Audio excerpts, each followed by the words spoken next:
ಶ್ರೀ ಗುರುಗಣಪತಿಭ್ಯಾಂ ನಮಃ.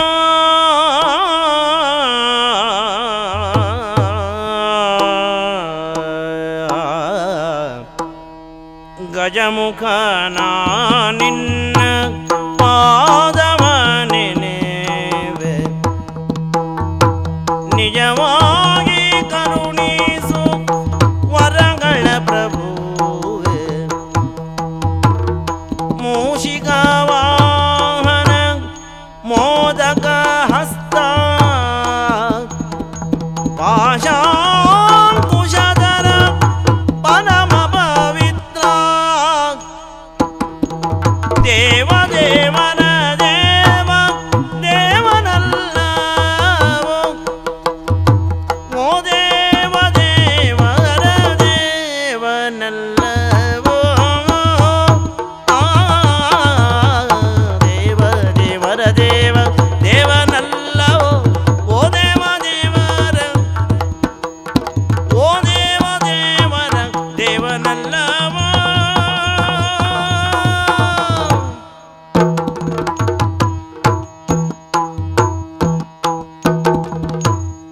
ಮುಂದೆ ನಡೆದು ಮಲಯ ಜಲದೆಡೆಗೆ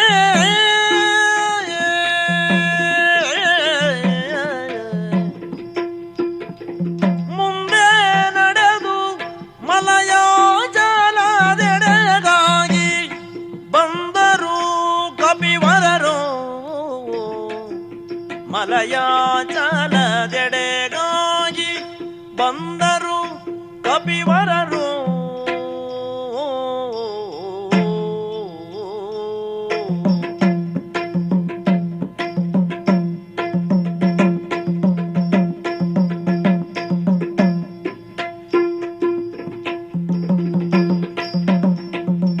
ಒಂದೇ ಬುದ್ಧಿಯೊಳೆಲ್ಲ ಕುಳಿತು ಯೋಚಿಸುವುದ,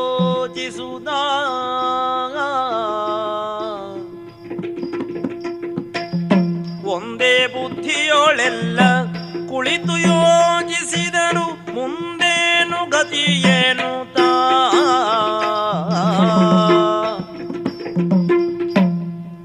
ರಾಮಾಯ ರಾಮಭದ್ರಾಯ ರಾಮಚಂದ್ರಾಯ ವೇದಸೇ ರಘುನಾಥಾಯ ನಾಥಾಯ ಸೀತಾಯ ಪತೇ ನಮಃ.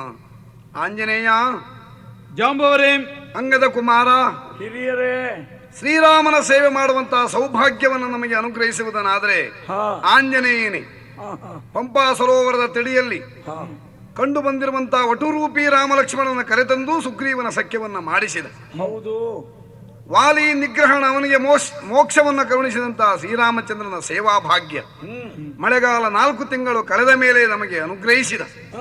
ಸೀತಾನ್ವೇಷಣೆ ಮಾಡಬೇಕು ಹೀಗೆ ಹೇಳಿದಾಗ 77 ಕೋಟಿ ಕಪಿನಾಯಕರು 18 ಅರ್ಬುದ ವಾನರ ವೀರರ ಜೊತೆಗೆ ನಾವೆಲ್ಲ ಹೊರಟು ನಿಂತಾಗ 4 ಭಾಗವಾಗಿ ನಾವೆಲ್ಲ ಹೊರಟವರು. ಹೌದು, ಉತ್ತರ, ಪೂರ್ವ, ಪಶ್ಚಿಮ, ಕೊನೆಗೆ ಹೊರಟು ನಿಂತದ್ದು ನಾವು ದಕ್ಷಿಣಾಭಿಮುಖವಾಗಿ. ಹೌದೌದು, ಯಾವ ಕಾರ್ಯವನ್ನು ಮಾಡುವುದು ಇದ್ರೂ ದಕ್ಷಿಣಾಭಿಮುಖವಾಗಿ ಹೋಗಬಾರದು ಅಂತ ಉಂಟು. ಹೌದು, ಆದರೆ ದಕ್ಷಿಣಾಭಿಮುಖವಾಗಿ ಹೊರಟ ತಂಡದಲ್ಲೇ ನಾವೆಲ್ಲ ಇದ್ದೇವಲ್ಲ, ಇದ್ದೇವೆ. ಅದರಲ್ಲಿ ವಿಶೇಷ ಹನುಮಂತನಿದ್ದಾನೆ ಎಂಬುದು ಅದೇ ಒಂದು ಧೈರ್ಯ ನನಗೆ. ಕಾರಣ, ಶ್ರೀರಾಮಚಂದ್ರನ ಪೂರ್ಣಾನುಗ್ರಹಕ್ಕೆ ಪಾತ್ರನಾದವನು ಅವನು. 4 ತಿಂಗಳುಗಳ ಕಾಲ ಶ್ರೀರಾಮನ ಸೇವೆಯನ್ನೇ ಮಾಡಿಕೊಂಡು ಇದ್ದವನು. ಶ್ರೀರಾಮಚಂದ್ರನು ನಮ್ಮನ್ನೆಲ್ಲ ಹರಸಿದ್ದಾನೆ ಕಾರ್ಯದಲ್ಲಿ ಯಶಸ್ಸನ್ನು ಹೊಂದಿ ಎಂದು. ಹಾಗೆಯೇ ನಾವು ದಕ್ಷಿಣ ತೀರಕ್ಕೆ ಹೀಗೆ ಬಂದಿದ್ದೇವೆ. ಈ ದಿಕ್ಕಿನಲ್ಲಿ ನಾವು ಕಂಡಿರುವಂತಹ ಕೆಲವು ವಿಚಿತ್ರವಾದ ಘಟನೆಗಳೂ ಇವೆ. ಕಾವೇರಿ ಅಮ್ಮನನ್ನು ದಾಟಿ ಮುಂದೆ ಬರುತ್ತಿರುವಂತಹ ಕಾಂಚನವನವನ್ನು ಪ್ರವೇಶ ಮಾಡಿದಾಗ ಒಂದು ಗುಹಾ ಪ್ರದೇಶವನ್ನು ಹೋಗಬೇಕಾದಂತಹ ಪರಿಸ್ಥಿತಿ ಬಂತು. ಸ್ವರ್ಣ ನಿರ್ಮಿತವಾದಂತಹ ಪುರವನ್ನು ಪ್ರವೇಶ ಮಾಡಿ ಅಲ್ಲಿ ಸ್ವಯಂಪ್ರಭೆ ಮಹಾವಿಷ್ಣುವಿನ ಭಕ್ತಿಯಾಗಿರುವಂತಹ ಅವಳ ಸಂದರ್ಶನ ನಮ್ಮ ಪಾಲಿಗೆ ಲಭಿಸಿತು. ನಮ್ಮನ್ನು ಆಕೆಯೂ ಅನುಗ್ರಹಿಸಿದಳು. ರಾಮಸೇವಾಸಕ್ತರಾಗಿರುವಂತಹ ನಿಮಗೆ ದಾರಿ ತೋರ್ತೇನೆ ಎಂದು ಹೊಲಬು ತಪ್ಪಿದ ನಮಗೆ ಈ ಭೂಮಿಗೆ ತಂದು ಬಿಟ್ಟಳು. ಹಾಗೆ ಮುಂದುವರಿದು ನಾವು ಮಲಯಾಚಲವನ್ನು ಸೇರಿದ್ದೇವೆ. ಕಪಿವರೇಣ್ಯರೇ, ಇಂದಿಗೆ ಎಷ್ಟು ದಿನ ಉರುಳಿ ಹೋಯಿತು? 30 ದಿನಗಳೊಳಗಾಗಿ ಸೀತಾನ್ವೇಷಣೆ ಮಾಡಿ ಸೀತೆ ಇದ್ದಂತಹ ಸ್ಥಳವನ್ನು ಅರಸಿಕೊಂಡು ಬರಬೇಕು. ಅಂತ ನಮ್ಮ ಒಡೆಯನಾಗಿರುವಂತಹ ಸುಗ್ರೀವನ ಆಜ್ಞೆ. 27 ದಿನಗಳು ಸಂದು ಹೋಯಿತು. ಇನ್ನುಳಿದದ್ದು 3. ಹೌದು. 27 ದಿನಗಳಲ್ಲಿ ಸಾಧಿಸಲು ಸಾಧ್ಯವಾಗದ ಒಂದು ಕಾರ್ಯ 3 ದಿನಗಳಲ್ಲಿ ಸಾಧ್ಯವೇ? ಇದು ಎಲ್ಲರೂ ಒಟ್ಟಾಗಿ ಚಿಂತಿಸಬೇಕಾದಂತಹ ವಿಷಯ ಅಲ್ವೇ? ಹೌದಪ್ಪ. ಹಿಂದೆ ನಮ್ಮಯ್ಯಗೂ ಭಾನು ನಂದನನಿಗೂ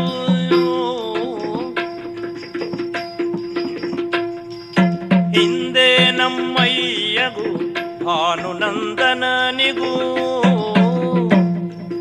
ಒಂದಲ್ಲ ಮನಸ್ಸು ತಮ್ಮೊಳಗೆ ಭಾನು ನಂದನನಿಗೂ ಒಂದಲ್ಲ ಮನಸ್ಸು ತಮ್ಮೊಳಗೆ ಅಂದಿನ ಹಗೆ ಬಿಡದೀಗ ಸೀತೆಯ ಕಂಡು ಇಲ್ಲೆಂದರೇನ ಮಾಡುವನೋ. ಹಿರಿಯರೇ, ಯುವರಾಜ, ರಾಮ ಕಾರ್ಯ ದುರಂಧರರಾಗಿ ಈವರೆಗೆ ನಾವು ಅನೇಕ ಶೋಧವನ್ನ ಮಾಡುತ್ತಾ ಇಲ್ಲಿಯವರೆಗೆ ಬಂದದ್ದಾಯಿತು. ಕಳೆದ ದಿವಸ ಹೆಚ್ಚು, ಉಳಿದ ದಿವಸ ಕಡಿಮೆ, ಬಹಳ ಕಡಿಮೆ. ಈ ಕಡಿಮೆ ಅವಧಿಯ ದಿವಸದಲ್ಲಿ ಸೀತೆಯನ್ನು ಹುಡುಕುವುದು ಕಷ್ಟ ಅಂತ ನನಗನ್ನಿಸುತ್ತದೆ. ಕಷ್ಟವಾದರೂ ಚಿಂತೆ ಇಲ್ಲವಾಗಿತ್ತು. ಆ ಕಾರ್ಯದಲ್ಲಿ ನಾವು ಜಯ ಪಡೆಯುತ್ತೇವೆ ಎಂಬ ವಿಶ್ವಾಸವೇ ಇಲ್ಲವಾಗಿದೆ. ಹಿಂತಿರುಗಿ ಹೋಗೋಣವೇ? ನನಗಿನ್ನೂ ಹೆದರಿಕೆ ತಪ್ಪಲಿಲ್ಲ. ಏನು ಜಾಂಬವರೇ, ಮತ್ತೇನಲ್ಲ, ನನ್ನ ತಂದೆಯಾದ ವಾಲಿಗೂ ಮತ್ತೆ ನನ್ನ ಚಿಕ್ಕಪ್ಪ ಸುಗ್ರೀವನಿಗೂ ವೈಮನಸ್ಸು ಇದ್ದ ವಿಷಯ ನಿಮಗೆ ಗೊತ್ತೇ ಗೊತ್ತು. ಹೌದು. ಆ ಕಾರಣದಿಂದ ನಾನು ನಿಮ್ಮೊಟ್ಟಿಗೆ ಹಿಂತಿರುಗಿ ಬಂದೆ ಅಂತಾದ್ರೆ ತಂದೆಯ ಮೇಲಿನ ಸೇಡನ್ನು ತೀರಿಸಿಕೊಳ್ಳುವುದಕ್ಕೆ ಇದೇ ಒಂದು ಕಾರಣ ಸಿಕ್ಕಿತು ಅಂತ ತಿಳಿದು ಸುಗ್ರೀವ ನನ್ನನ್ನು ಯಾವೆಲ್ಲ ಚಿತ್ರಹಿಂಸೆಗೆ ಗುರಿಪಡಿಸ್ತಾನೋ ತಿಳಿ. ಆದುದರಿಂದ ನಾವು ಇಲ್ಲಿ ಅಲ್ಲಿ ಹೋಗಿ ಸಾಯುವುದಕ್ಕಿಂತ, ಚಿತ್ರಹಿಂಸೆಗೆ ಗುರಿಪಡುವುದಕ್ಕಿಂತ ಇಲ್ಲಿಯೇ ಆತ್ಮಹತ್ಯೆ ಮಾಡಿಕೊಳ್ಳುವುದು ಒಳ್ಳೆಯದು. ನಾನು ಇಲ್ಲಿಯೇ ಸತ್ತು ಬಿಡ್ತೇನೆ. ರಂಗದ ಕಿಷ್ಕಿಂಧೆಯ ಯುವರಾಜ ನೀನು. ಕೊಂದರೆ ಕೊಲಲಿ ರಾಮ, ಕಾಯ್ದರೆ ಕಾಯಲಿ. ಕೊಂದರೆ ಕೊಲಲಿ, ಕಾಯ್ದರೆ ಕಾಯಲ. ರಾಮಚಂದ್ರನ ಪಾದದ ಬಳಿಯೇ, ರಾಮಚಂದ್ರನ ಪಾದದ ಬಳಿಯೇ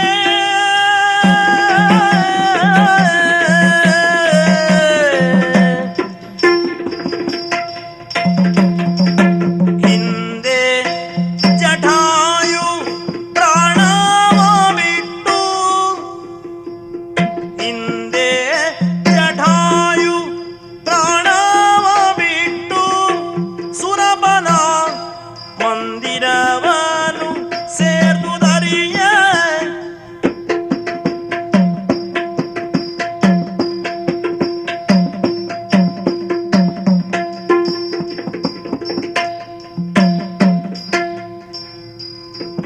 ಹಿಂದೆ ಜಟಾಯು ಪ್ರಾಣವ ಬಿಟ್ಟು ಸುರಬನ ಮಂದಿರವನು ಸೇರ್ದುದರಿಯ. ಈ ಕಾರ್ಯದ ಅವಸರದಲ್ಲಿ ಹೆಚ್ಚಿನ ಹೊಣೆಗಾರಿಕೆ ನಿನಗೂ ಉಂಟು. ಹೌದು, ಆದ್ರಿಂದಲೇ ಈ ತಂಡಕ್ಕೆ ನಾಯಕನಾಗಿ ನಿನ್ನನ್ನು ಕಳುಹಿದ್ದು. ಹೌದೌದು. ಇಲ್ಲಿಯೇ ಪ್ರಾಯೋಪವೇಶ ಮಾಡ್ತೀಯ? ಹಾ, ಯಾಕೆ ಮಾಡಬೇಕು? ಯಾಕೆ ಉಳಿಬೇಕು? ಈ ಕಾರ್ಯದಲ್ಲಿ ಯಶಸ್ಸನ್ನು ಸಾಧಿಸಲು ಸಾಧ್ಯವಿಲ್ಲದೆ ನಾವು ಹಾಗೆ ಮರಳುತ್ತೇವೆ ಅಂತ ಆದರೆ ಶ್ರೀರಾಮಚಂದ್ರನ ಸನ್ನಿಧಾನದಲ್ಲಿ ಅಲ್ಲವೇ ನಾವು ಹೋಗುವುದು? ಹೌದು. ಅಲ್ಲಿಯೇ ತೋಡಿಕೊಳ್ಳುವುದು ನಮ್ಮಿಂದ ಆಗ್ಲಿಲ್ಲ ಏನು? ಹಾಗೆಯೇ ಸುಗ್ರೀವನ ಆಜ್ಞೆಗೆ ಅನುಸಾರವಾಗಿ ನಮ್ಮನ್ನ ಕೊಲ್ತಾನೆ ಅಂತ ಆದರೆ ಶ್ರೀರಾಮಚಂದ್ರನ ಮುಂದೆ ಅಲ್ಲವೇ ನಾವು ಸಾಯುವುದು? ಶ್ರೀಮನ್ನಾರಾಯಣ ಶ್ರೀರಾಮಚಂದ್ರ ನಾವೆಲ್ಲ ಹಾಗೆ ಅವನನ್ನು ತಿಳ್ಕೊಂಡಿದ್ದೇವೆ. ಅವನ ಮುಂದೆ ಸತ್ತಿರುವಂತಹ ನಮಗೆ ಖಂಡಿತ ಮೋಕ್ಷ. ಅದಕ್ಕೆ ಕಾರಣವೇನು? ಹಿಂದೆ ಜಟಾಯು ಎಂಬಂತಹ ಒಬ್ಬ ಗೃಧ್ರರಾಜ ಸೀತಾಪಾರ ಮಾಡುತ್ತಿರುವಂತಹ ವೇಳೆಯಲ್ಲಿ ರಾವಣನನ್ನು ತಡೆದ ಕಾರಣ ರಾವಣನ ಉಪಹತಿಗೆ ಒಳಗಾಗಿ ಪ್ರಾಣೋತ್ಕ್ರಮಣ ಸ್ಥಿತಿಯಲ್ಲಿದ್ದಾಗ ಸೀತಾದೇವಿ ಹೊರಕೊಟ್ಟು ಬದುಕಿದನಂತೆ. ಹಾ ರಾಮಚಂದ್ರನಿಗೆ ಸತ್ಯವನ್ನು ತಿಳಿಹಿ ಆಮೇಲೆ ಸತ್ತನಂತೆ. ಹಾ ಹಾ ಅವನನ್ನ ಅಂತ್ಯ ಸಂಸ್ಕಾರ ಮಾಡಿದವರು ಶ್ರೀರಾಮಚಂದ್ರ ಪ್ರಭು. ಹೌದು ಮೋಕ್ಷಗಾಮಿಯಾಗು ಅಂತ ಹೇಳಿದ್ರಂತೆ. ಹೌದಂತೆ. ಶ್ರೀರಾಮಚಂದ್ರನ ಸೇವಾಧುರೀಣರಾಗಿರುವಂತಹ ನಮಗೆ ಆ ಸಾವು ಬರ್ತದೆ ಅಂತಾದ್ರೆ ಅದೇ ಜಟಾಯು ಮೋಕ್ಷ ಸಿಕ್ಕದ ಹಾಗೆ ನಮಗೂ ಸಿಕ್ಕುವುದಿಲ್ಲವೇ? ಹಾ. ನಮ್ಮ ಜೀವನ ಸಾರ್ಥಕವಾಯಿತು ಅಂತ ತಿಳ್ಕೊಳ್ಳೋಣ. ಆಯ್ತಾಗಾದ್ರೆ ಪೀಠರ ದಲಿತಂ ಮೂಳಾಲೋಚನೆಯ ಗೈದು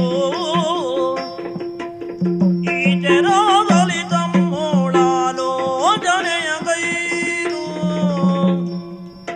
ಮಾತಾಡುತ್ತಿರುವ ವೇಳೆಯಲ್ಲಿ ಆತ ಜಟಾಯುವಿನ ಅಣ್ಣನೆಂದೆನಿಪ ಸಂಪಾದಿ ಬಂದಿವರ ಕೇಳಿದನು. ಬಹಳ ಆಶ್ಚರ್ಯ ಆಗುತ್ತಾ ಇದೆ. ಬಹಳ ಕಾಲದಿಂದಲೂ ಈ ಪ್ರದೇಶದಲ್ಲಿಯೇ ಬಿದ್ದುಕೊಂಡಿದ್ದವ ನಾನು. ಒಮ್ಮೆಲೆ ಯಾವುದೋ ಒಂದು ಸ್ವರ ಕೇಳಿಸುತ್ತಾ ಇದೆ. ಅದಕ್ಕಿಂತಲೂ ವಿಶೇಷವಾಗಿ ಜಟಾಯು ಜಟಾಯು ಎನ್ನುವುದಾಗಿ ಜಟಾಯುವಿನ ವಿಚಾರವನ್ನೇ ಮಾತನಾಡಿಕೊಳ್ತಾ ಇದ್ದಾರೆ. ಹಾ, ನನ್ನ ತಮ್ಮನ ವಿಚಾರವನ್ನ ಈ ರೀತಿಯಾಗಿ ಇಲ್ಲಿ ಚರ್ಚಿಸುತ್ತಾ ಇರೋರು ಯಾರಾಗಿರಬಹುದು? ಯಾಕಾಗಿ ಬಂದವರಾಗಿರಬಹುದು? ಅವರಲ್ಲಿಯೇ ವಿಚಾರಿಸ್ತೇನೆ. ಅಯ್ಯ, ಯಾರಯ್ಯ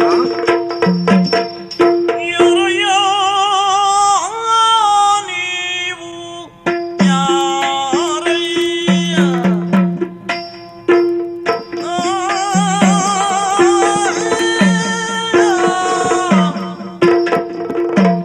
ಯಾರಯ್ಯ ನೀವು ಯಾರಯ್ಯ?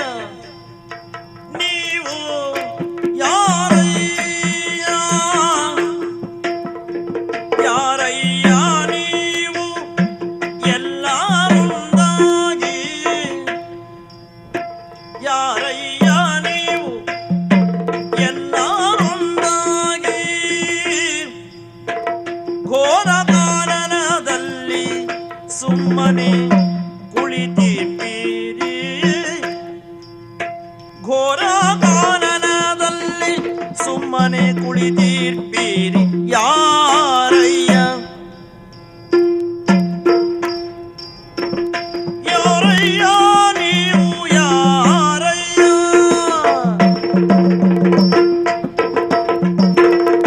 ಅಯ್ಯ ಅಪರಿಚಿತರೇ, ನೀವು ಯಾರೆನ್ನುವುದು ಅರ್ಥ ಆಗಲಿಲ್ಲ. ಹಾಗಾಗಿಯೇ ನಿಮ್ಮನ್ನ ಮಾತನಾಡಿಸುವುದಕ್ಕೆ ಬಂದವ. ನೀವು ಯಾರು? ಈ ಘೋರ ಕಾನನದಲ್ಲಿ ಯಾಕೆ ಸುಮ್ಮನೆ ತಿರುಗಾಡ್ತಾ ಇದ್ದೀರಿ? ಬಹಳಷ್ಟು ಜನರಿದ್ದೀರಲ್ಲ, ಏನನ್ನೋ ಚರ್ಚಿಸುತ್ತಾ ಇದ್ದ ಹಾಗಿದೆ. ಯಾವ ವಿಷಯಕವಾಗಿ ತಾವು ಈ ರೀತಿ ಚಿಂತೆಯಲ್ಲಿದ್ದೀರಿ ಎಂಬ ವಿಚಾರವನ್ನು ತಿಳಿಸಿದರೆ ಕೇಳಬೇಕೆನ್ನುವಂತ ಕುತೂಹಲ. ಅಯ್ಯ ಗೃಧ್ರರಾಜನೇ, ನಾವೆಲ್ಲ ಏನೋ ಒಂದು ವಿಷಯಕವಾಗಿ ಚರ್ಚೆಗೆ ಆ, ಮನ ಮಾಡಿ ಒಂದು ನಿರ್ಧಾರಕ್ಕೆ ಬಂದವರು. ಹೀಗೆ ನಾವು ಮಾತಾಡಿಕೊಳ್ಳುತ್ತಿರುವಂತಹ ವೇಳೆಯಲ್ಲಿ ನೀನು ಬಂದು ಯಾರಯ್ಯ ಅಂತ ಕೇಳ್ತಾ ಇದ್ದೀಯಲ್ಲ, ಆ, ಈ ಕೇಳೋಣ ಎಂಬಲ್ಲಿ ಏನು ವಿಶೇಷ ಉಂಟು ಅಂತ. ಖಂಡಿತವಾಗಿ ಉಂಟು. ತಮ್ಮನು ತನಗೆ ಜಟಾಯು ಎಂಬಾತ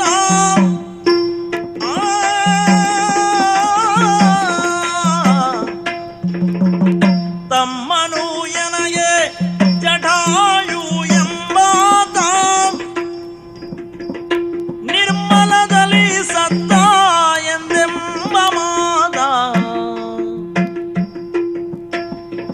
ನಿರ್ಮಲದಲ್ಲಿ ಸತ್ತ ಎಂದೆಂಬ ಮಾದ ನಿಮ್ಮೋಳೆಂದವರು ಯಾರಿದ ಕೇಳುವುದೆಲ್ಲಿ ಮಾತಾ ನಿಮ್ಮೋಳೆಂದವರು ಯಾರಿದ ಕೇಳುವುದೆಲ್ಲಿ ಒಮ್ಮೆ ಎನ್ನೊಡನೆ ವಿಸ್ತರಿಸಬೇಕಿಲ್ಲಿ ಒಮ್ಮೆ ಎನ್ನೊಡನೆ ವಿಸ್ತರಿಸಬೇಕಿಲ್ಲಿ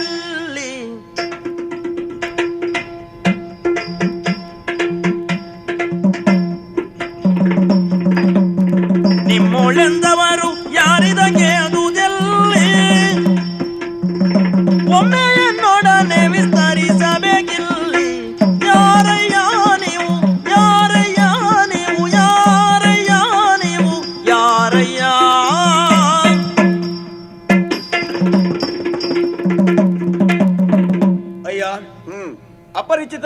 ನಿಮ್ಮನ್ನ ಕುತೂಹಲದಿಂದ ಮಾತನಾಡಿಸುವುದಕ್ಕೂ ಕಾರಣ ಬಲವಾದದ್ದಿದೆ. ಏನು?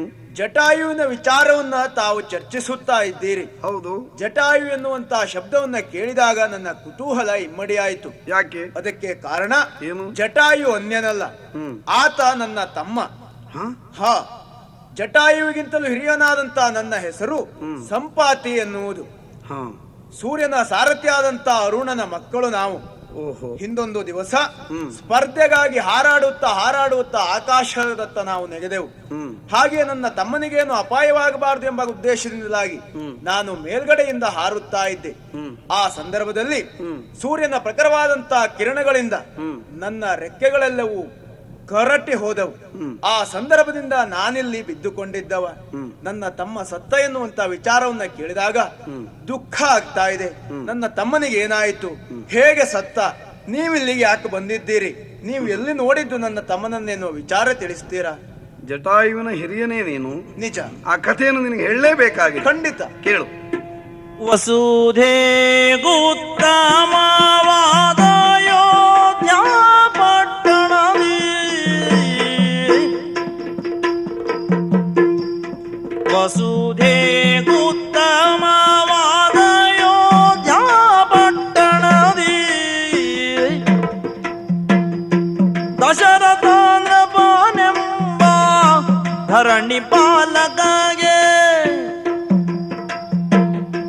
ದಶರಥಾಂದ್ರಪಾನೆಂಬ ಧರಣಿ ಪಾಲಕಗೆ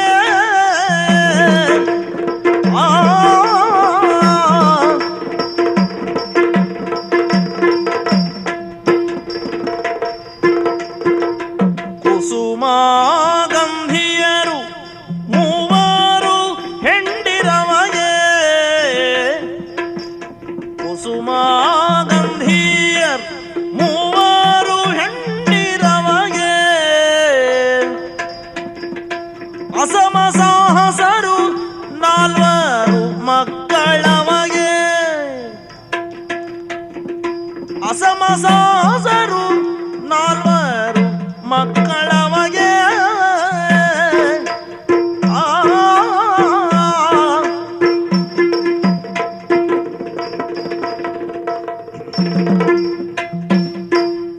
ಕುಸುಮ ಗಂಧಿಯರು ಮೂವರು ಹೆಂಡಿರವಗೆ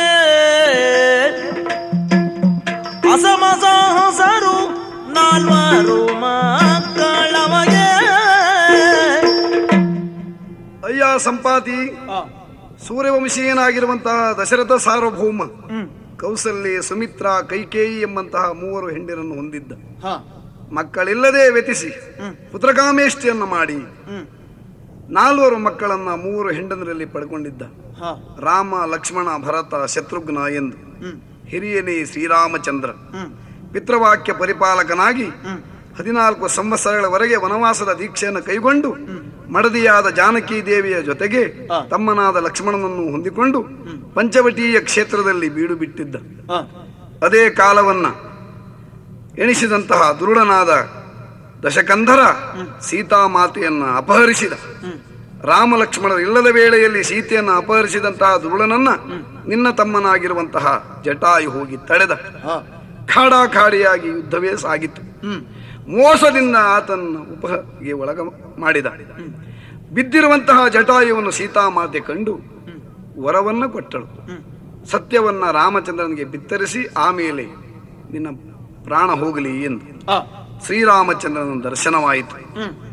ಅವನ ಕೈಯಲ್ಲೇ ಜಟಾಯು ಸತ್ತ ಸತ್ಯವನ್ನು ಹೇಳಿ ಶ್ರೀರಾಮಚಂದ್ರ ಅವನ ಅಂತ್ಯ ಸಂಸ್ಕಾರವನ್ನು ಮಾಡಿದ. ಪುಣ್ಯಾತ್ಮನಾದ, ಯಜ್ಞ ಸಂರಕ್ಷಕನಾದ, ಅಹಲ್ಯೋದ್ಧಾರಕನಾದ, ಹರನ ಧನುರ್ಭಂಗ ಮಾಡಿದ, ಭಾರ್ಗವರಾಮರ ಗೌರವಾಪಹರಣ ಮಾಡಿದ ಪುಣ್ಯಮೂರ್ತಿ ಶ್ರೀರಾಮಚಂದ್ರ. ಅಂತವನ ದಿವ್ಯ ಚರಿತ್ರೆ ಇದು. ಅವನ ಕೈಯಲ್ಲೇ ಸಾವನ್ನಪ್ಪಿದಂತಹ ಜಟಾಯುವಿಗೆ ಮೋಕ್ಷ ಅಲ್ಲದೆ ಇನ್ನೇನು. ಮುಂದೆ ಸರಿದಂತಹ ಶ್ರೀರಾಮಚಂದ್ರ ಪಂಪಾ ಸರೋವರದ ತಡಿಯಲ್ಲಿ ಹನುಮಂತನನ್ನು ಕಂಡ. ಹಾಗೆಯೇ ಸುಗ್ರೀವನ ಸಖ್ಯವಾಯಿತು. ನಾವೆಲ್ಲ ಸುಗ್ರೀವನ ಬಳಗದವರು, ಕಪಿನಾಯಕರು ಅಂತ ನಮ್ಮನ್ನು ಕೊಂಡಾಡ್ತಾರೆ. ನನ್ನ ಹೆಸರು ಜಾಂಬವಂತ, ಆತ ಆಂಜನೇಯ, ಆತ ಅಂಗದ. ಕದ್ದೊಯ್ದಿರುವಂತಹ ಸೀತೆಯನ್ನ ಹುಡುಕಿಕೊಂಡು ಬರಬೇಕು ಎಂದು ಸುಗ್ರೀವನ ಆಜ್ಞಾನುಸಾರವಾಗಿ ನಾವೆಲ್ಲ ಹೊರಟು ಇತ್ತ ಬಂದಿದ್ದೇವೆ. ಹುಡುಕದೆ ಕಂಗಾಲಾಗಿದ್ದೇವೆ. ಇದು ಶ್ರೀರಾಮನ ಚರಿತ್ರೆ.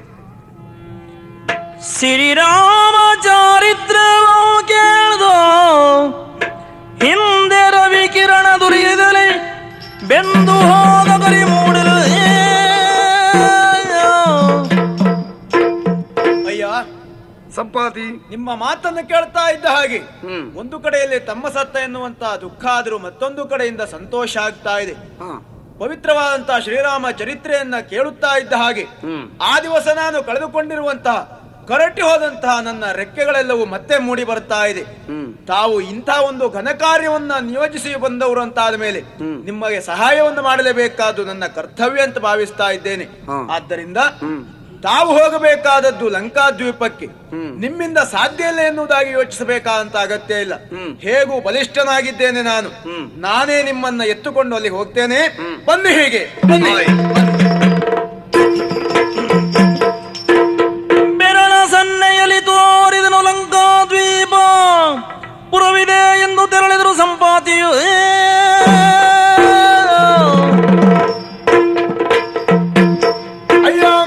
ಪುಣ್ಯಾತ್ಮ, ಅದು ಆ ಕಡೆಯಲ್ಲಿ ನೋಡಿ ಗೋಚರಿಸುತ್ತಾ ಇದೆಯಲ್ಲ ದೊಡ್ಡ ನಗರ, ಅದೇ ಲಂಕಾ ದ್ವೀಪ.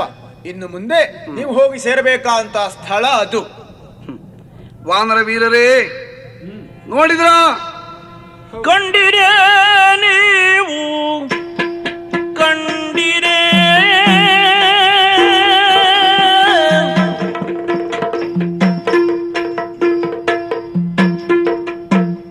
ಕಂಡಿರೇ ನೀವು ಕಂಡಿರೇ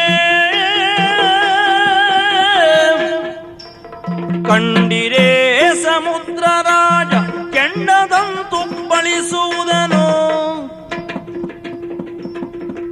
ಕಂಡಿರೇ ಸಮುದ್ರ ರಾಜ ಕೆಂಡದಂತೆ ಉಬ್ಬಳಿಸುವುದ. ಧರೆಯ ಪುಣ್ಯ ನದಿಗಳನ್ನು ಕರೆಸಿ ಬೆರೆಸಿಕೊಂಡು ಉಬ್ಬಿ ಕೊಬ್ಬಿ ಮೆರೆಯುವುದ ಭೋರ್ಕರೆಯುವುದ. ಕಂಡಿರ ನೀವು ಕಂಡಿರ.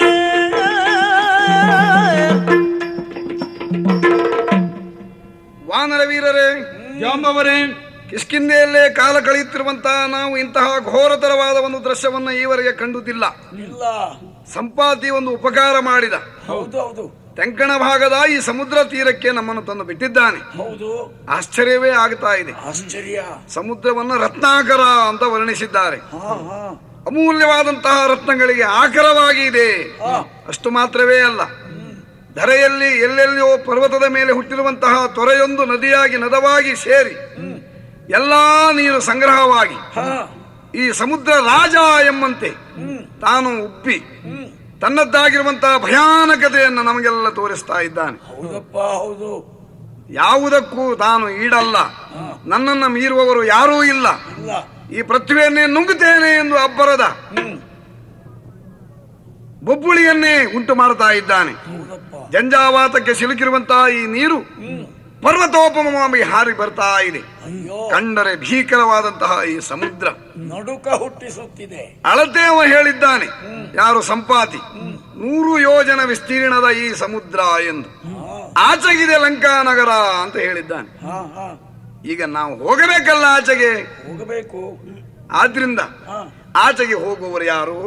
ಯಾರು? ಇದಕ್ಕೆ ಚಿಂತೆಗಳೇಕೆ? ಇದಕ್ಕೆ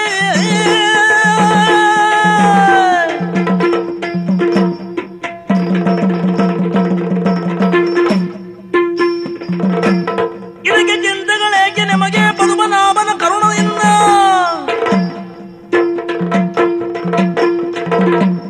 ಹಾರುವೆನುತ ಶರದಿ ಎನ್ನುವುದ ಬರದಿ ನುಡಿಯೇ.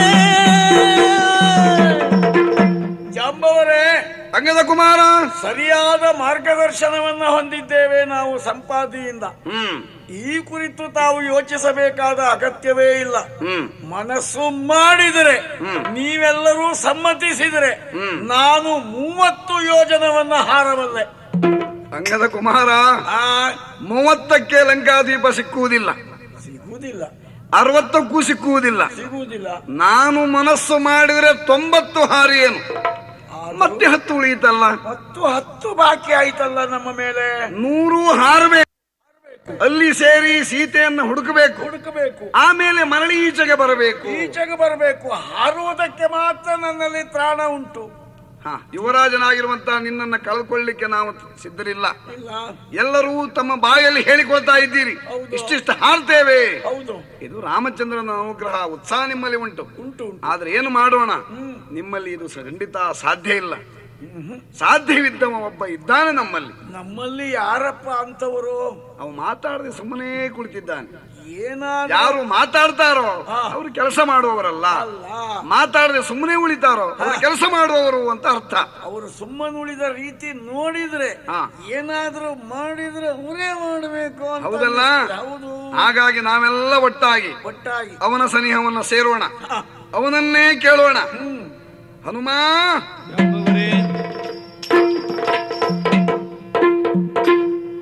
ನೀನೇ ಕಲಿ ಹನುಮ,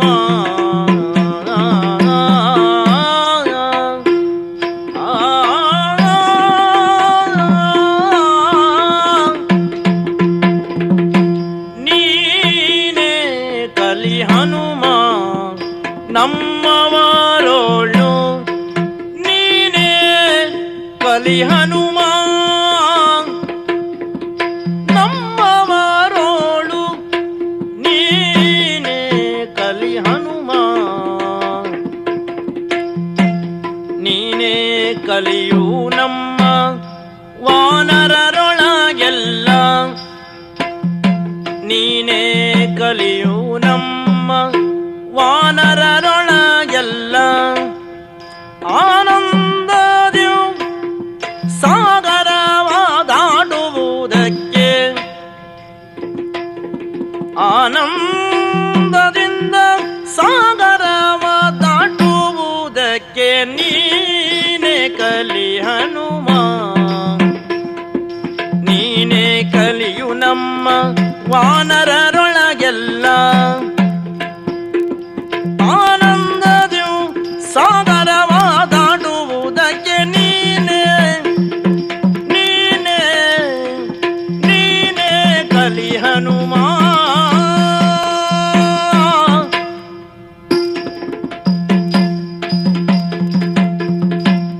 ಆಂಜನೇಯ, ಜಾಂಬವರೇ, ಸುಮ್ಮನೆ ಕುಳಿತಿದ್ದೀಯ.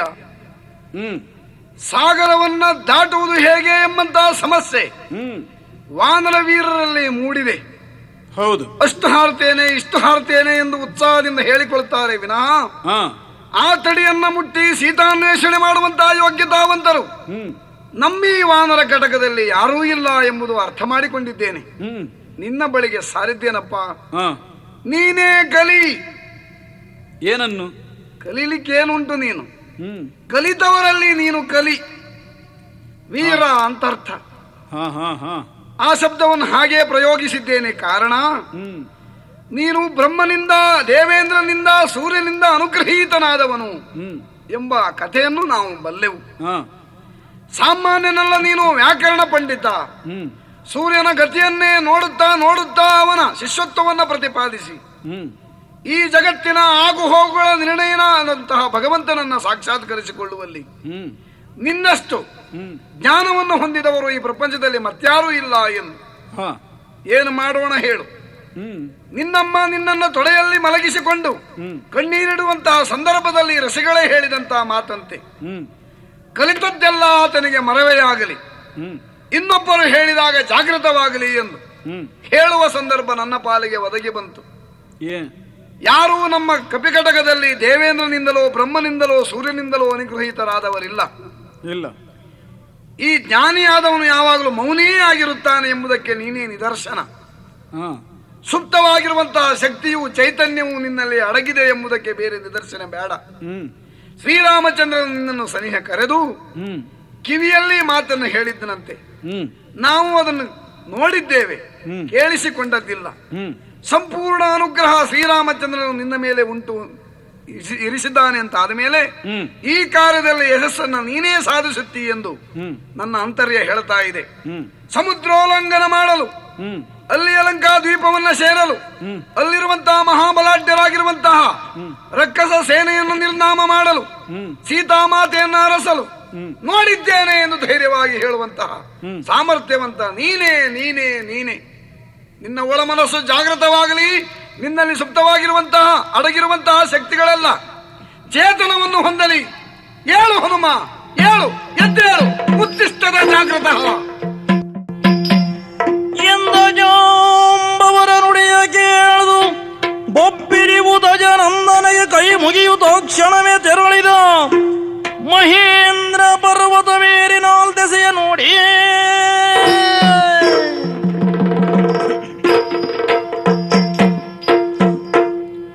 ಜಾಂಬವನೇ, ಆಂಜನೇಯ, ಸಮುದ್ರೋತ್ತರಣವಾಗಬೇಕು. ದೂರದಲ್ಲಿ ಕಾಣುತ್ತಿರುವಂತಹ ದ್ವೀಪ ಲಂಕೆ, ಅಲ್ಲಿಗೆ ಹೋಗಬೇಕು. ಇದು ನಿಮ್ಮ ಸಲಹೆ. ತಾನೆಷ್ಟು ಎಂದು ಬೇರೆ ಬೇರೆಯಾಗಿ ಒಬ್ಬೊಬ್ಬರು ಹೇಳುತ್ತಾ ಇದ್ರು. ನೀವು ಮಾತ್ರ ನನ್ನನ್ನು ನೋಟ ಇಟ್ಟು ನಾನೇ ಹೋಗಬೇಕು ಅಂತ ಪ್ರಚೋದಿಸುತ್ತಾ ಇದ್ದೀರಿ. ನೀನೇ ಹೋಗಬೇಕು. ಒಬ್ಬನನ್ನು ಹಿರಿಯ ಅಂತ ನಾವು ಒಪ್ಪಿಕೊಳ್ಳುವುದು ಕೇವಲ ಪ್ರಾಯದಿಂದ ಅಲ್ಲ, ವಯೋಮಾನದ ದೃಷ್ಟಿಯಿಂದ ಒಬ್ಬ ಹಿರಿಯನೂ ಇರಬಹುದು, ಕಿರಿಯನೂ ಇರಬಹುದು. ವೃದ್ಧಿಯನ್ನು ಹೊಂದಿದವ ಜ್ಞಾನವೃದ್ಧ. ಆ ಕಾರಣದಿಂದಲೇ ವೃದ್ಧ ಎನ್ನುವ ಶಬ್ದಕ್ಕೆ ಸರಿಯಾದ ಅರ್ಥ ಬರುವುದು. ನಮ್ಮ ಈ ಕಪಿ ಕಟಕದಲ್ಲಿ ನೋಡಿದರೆ ನಿಮ್ಮಷ್ಟು ವೃದ್ಧರು ಯಾರೂ ಇಲ್ಲ. ನಿಮ್ಮ ಸಲಹೆ ಏನಿದ್ರೂ ಅದು ಮಾನ್ಯವಾದುದೇ ಹೌದು. ಯಾಕಂದ್ರೆ ನೀವು ಅಜಪುತ್ರನೂ ಹೌದು, ಅಷ್ಟು ಹಿರಿತನವುಳ್ಳವರು. ಆ ಕಾರಣದಿಂದಲೇ ನಿಮ್ಮ ನುಡಿಯನ್ನು ಮನಸ ಮನ್ನಿಸಿದ್ದೇನೆ. ನೀವು ಒಂದೊಂದು ನುಡಿಯಾಡುತ್ತಿದ್ದ ಹಾಗೆ ನನ್ನ ದೇಹದಲ್ಲಿ ಉತ್ಸಾಹದ ಕಾರಂಜಿಯೇ ಹರಿಯುತ್ತಾ ಉಂಟು. ಆದ್ದರಿಂದ ಉಲ್ಲಾಸಭರಿತನಾಗಿದ್ದೇನೆ. ಮತ್ತೊಮ್ಮೆ ನಿಮ್ಮ ಪಾದಕ್ಕೆ ಶಿರವಾಗಿದ್ದೇನೆ. ಈಗಿಂದೀಗಲೇ ಸಮುದ್ರೋತ್ತರಣಕ್ಕಾಗಿ ಹೊರಟಿದ್ದೇನೆ. ಶುಭವಾಗಲಿ. ಜೈ ಜೈ ಶ್ರೀರಾಮಚಂದ್ರ. ರಘುನಂದನನ ಧ್ಯಾನಿಸುತ್ತ ಪುಟ ನೆಗೆದು ಹಾರಿದು ಮೂರ್ಲೋಕ ತಲ್ಲಣಿಸೆ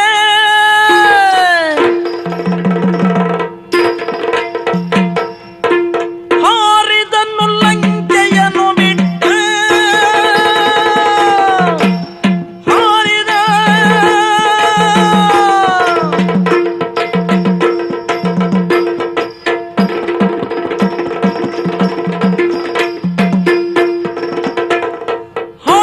ಲಂಕೆಯನ್ನು ಬಿಟ್ಟೆ 100 ಯೋಜನ ಮುಂದೆ ನಡೆಯ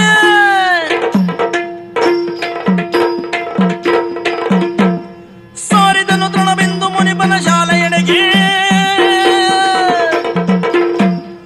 ಉನ್ನತವಾದಂತಹ ಮಹೇಂದ್ರಗಿರಿಯನ್ನು ಬಂದು ಏರಿ ನಿಂತಿದ್ದೇನೆ. ಅಚಲವಾಗಿಯೇ ಉಂಟು. ತುತ್ತ ತುದಿಗೆ ಬಂದಿದ್ದೇನೆ. ಜಾಂಬವರ ಸಲಹೆಯಂತೆ ಲಂಕೆಗೆ ಹಾರಬೇಕಾದುದು ನನಗೆ ಕರ್ತವ್ಯ. ಈ ಉನ್ನತ ಗಿರಿಯಲ್ಲಿ ಮತ್ತೊಂದು ಗಿರಿಯೋ ಎನ್ನುವ ಹಾಗೆ ಕಾಣಿಸ್ತಿದ್ದಾನೆ ಅಂತ ನಮ್ಮ ಕಪಿಕಟಕದವರು ಹೇಳ್ತಿದ್ದಾರಲ್ಲ. ಸರಿ, ಅಷ್ಟು ದೇಹವನ್ನು ಬೆಳೆಸಿಕೊಂಡಿದ್ದೇನೆ. ಇಷ್ಟೇ ಸಾಕಿ ಸಾಲದು. ಕಾಯದ ಕಸುವಿನೊಂದಿಗೆ ಹಿರಿಯರ ದೇವರ ಅನುಗ್ರಹವೂ ಇದ್ದಾಗ ಮಾತ್ರ ಅದು ಸರಿಯಾದ ಫಲವನ್ನು ಕೊಡುವುದು. ಆದ್ದರಿಂದಲೇ ಒಂದು ಕಾಲದಲ್ಲಿ ನನಗೆ ಅನುಗ್ರಹ ಮಾಡಿದಂತಹ 3 ಮೂರ್ತಿಗಳನ್ನು, ಮೇಲಾಗಿ ನನ್ನ ಜನ್ಮದಾತನಾದಂತಹ ವಾಯುದೇವನನ್ನು, ಅಷ್ಟೇ ಅಲ್ಲ ವಾತ್ಸಲ್ಯದ ಮಡಿಲಲ್ಲಿ ಇಟ್ಟು ನನ್ನನ್ನು ರಕ್ಷಣೆ ಮಾಡಿದಂತಹ ನನ್ನ ತಾಯಿ ಅಂಜನಾದೇವಿಯನ್ನು ಸ್ಮರಿಸಿಕೊಂಡಿದ್ದೇನೆ. ಜಡವಾಗಿದ್ದಂತಹ ನನ್ನ ಈ ಜೀವನ, ಈ ದೇಹ ಮತ್ತೆ ವಿಕಾಸಗೊಳ್ಳುವುದಕ್ಕೆ ನಾನ್ಯಾರು ಎನ್ನುವುದನ್ನು ನಾನು ತಿಳಿಯುವುದಕ್ಕೆ ಕಾರಣೀಭೂತನಾದಂತಹ ನನ್ನ ಆರಾಧ್ಯ ಮೂರ್ತಿ ಶ್ರೀರಾಮಚಂದ್ರನನ್ನು ಮನಸ ಸ್ಮರಿಸಿಕೊಂಡಿದ್ದೇನೆ. ಹಾರುವುದು ನಮ್ಮ ಸ್ವಭಾವ. ಅದರಲ್ಲೂ ಆದಷ್ಟು ಬೇಗನೆ ಮುಂಗುಷ್ಟವನ್ನು ಒತ್ತಿ ದೂರಕ್ಕೆ ಹಾರಿ ಬಿಡುತ್ತೇನೆ.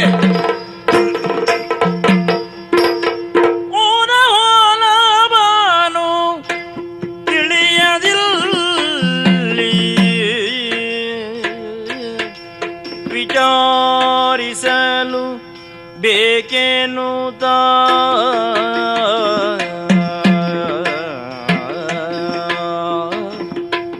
ಮುನಿಯ ಪದಾರವಿಂದಕ್ಕೆ ಕೊಯ್ಯ ಮೂಗಿದನು ವೀರ ಹನುಮ.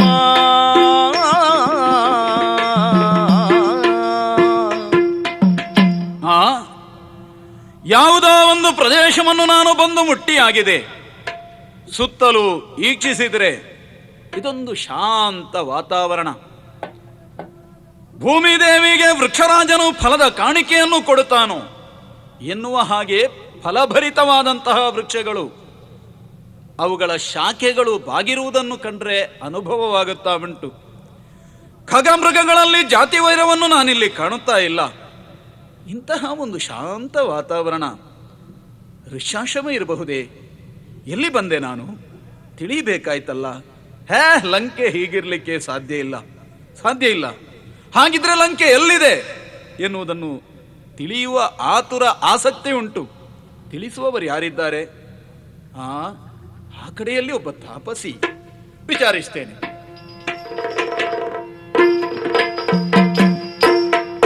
ರಾವಣೇಶ್ವರನೆಂಬ ರಕ್ಕಸನಪುರವೆಲ್ಲಿ,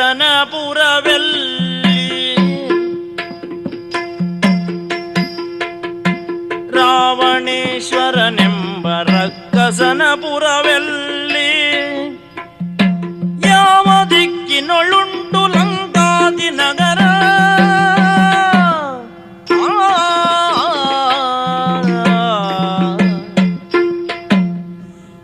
ಪೂಜ್ಯನಾದಂತಹ ಮೌನಿವರೇಣ್ಯನೇ, ತಾವ್ಯಾರು ಅಂತ ನನಗೆ ತಿಳಿದಿಲ್ಲ. ಇಲ್ಲಿಗೆ ನಾನು ಅಪರಿಚಿತ ಆಗಂತುಕನಿದ್ದೇನೆ. ನಿಮ್ಮಲ್ಲಿ ಬಹುಮುಖ್ಯವಾದಂತಹ ಒಂದು ವಿಷಯವನ್ನು ಕೇಳುವುದಕ್ಕಾಗಿ ಮುಂದೆ ಬಂದಿದ್ದೇನೆ ಸ್ವಾಮಿ. ಅನುಗ್ರಹಿಸಬೇಕು. ರಾವಣ ಅಂತ ಒಬ್ಬ ಇದ್ದಾನೆ, ಲಂಕಾಧೀಶ್ವರ ಎನ್ನುವುದನ್ನು ನಾವು ಕೇಳಿ ಬಲ್ಲೆವು. ಆ ಲಂಕೆಯಲ್ಲಿ ಅವನಿರುವ ಠಾವೆಲ್ಲಿ ಈ ವಿಷಯವನ್ನು ಮಾತ್ರ ನಾನು ತಿಳಿದಿಲ್ಲ. ಆತನನ್ನೇ ಹುಡುಕುತ್ತಾ ನಾನಿಲ್ಲಿಗೆ ಬಂದವ. ಪೂಜ್ಯರೇ, ಆ ರಾವಣೇಶ್ವರನಿರುವಂತಹ ತಾಣ ಯಾವುದು? ಲಂಕೆ ಅಂದ್ರೆ ಎಲ್ಲಿ ಇದೆಯೋ ಅಥವಾ ಇದಕ್ಕಿಂತ ಹೊರತಾದ ಇನ್ನೆಲ್ಲೋ ಇದೆಯೋ ನನಗೆ ತಿಳಿಯೋದು ಸ್ವಾಮಿ. ತಿಳಿಸುವಿರೇ? ನಿನಗೆ ರಾವಣನ ಪುರವನ್ನು ತೋರಿಸಿಕೊಡ್ಬೇಕು. ಹೌದು. ಕುರುಡನ ಕೈಗೆ ಕನ್ನಡಿಯೇಗೆ,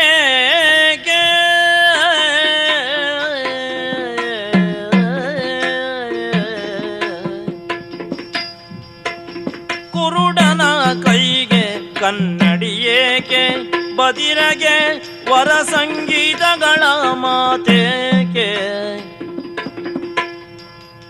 ಬದಿರಗೆ ವರ ಸಂಗೀತಗಳ ಮಾತೇಕೆ,